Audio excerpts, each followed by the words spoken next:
Salut jeune Padamat. Déterminons la limite quand n tend vers plus infini de 3 moins 2 sinus n sur n plus 1. Nous avons sinus n dans cette expression, or sinus n n'a pas de limite. Je ne peux donc pas conclure directement. Cependant, quand une expression possède une forme trigonométrique, comme sinus ou cosinus, une méthode efficace consiste à encadrer cette expression par les expressions de deux suites qui convergent vers une même limite finie. Dans ce cas, en utilisant le théorème d'encadrement, appelé aussi théorème des gendarmes, je pourrais conclure que la suite étudiée convergera vers cette limite. Je vais donc commencer par encadrer sinus n. Je sais que pour tout entier naturel n, sinus n est un nombre compris entre moins 1 et 1.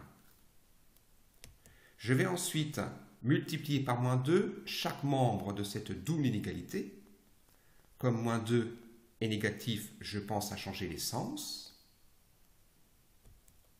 Je vais ensuite ajouter 3 dans chaque membre de cette double inégalité.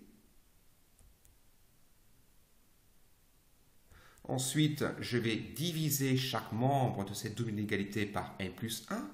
Comme n plus 1 est positif, je n'ai pas besoin de changer les sens de cette double inégalité.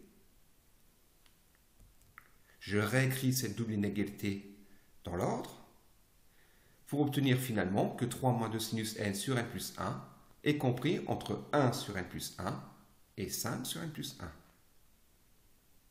Étudions les limites des deux membres, de gauche et de droite.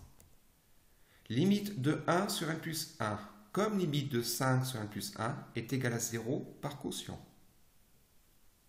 Je peux donc en conclure qu'en utilisant le théorème d'encadrement, ou théorème des gendarmes, on en déduit que limite de 3 moins 2 sinus n sur n plus 1 est égale à 0. Cette méthode est efficace lorsque dans l'expression étudiée, j'ai soit des formes trigonométriques, soit moins 1 puissance n, car je sais que moins 1 puissance n sera un nombre qui sera soit égal à moins 1 ou 1 suivant les valeurs de n. Ce sont les deux principaux cas qu'on étudiera en terminale S.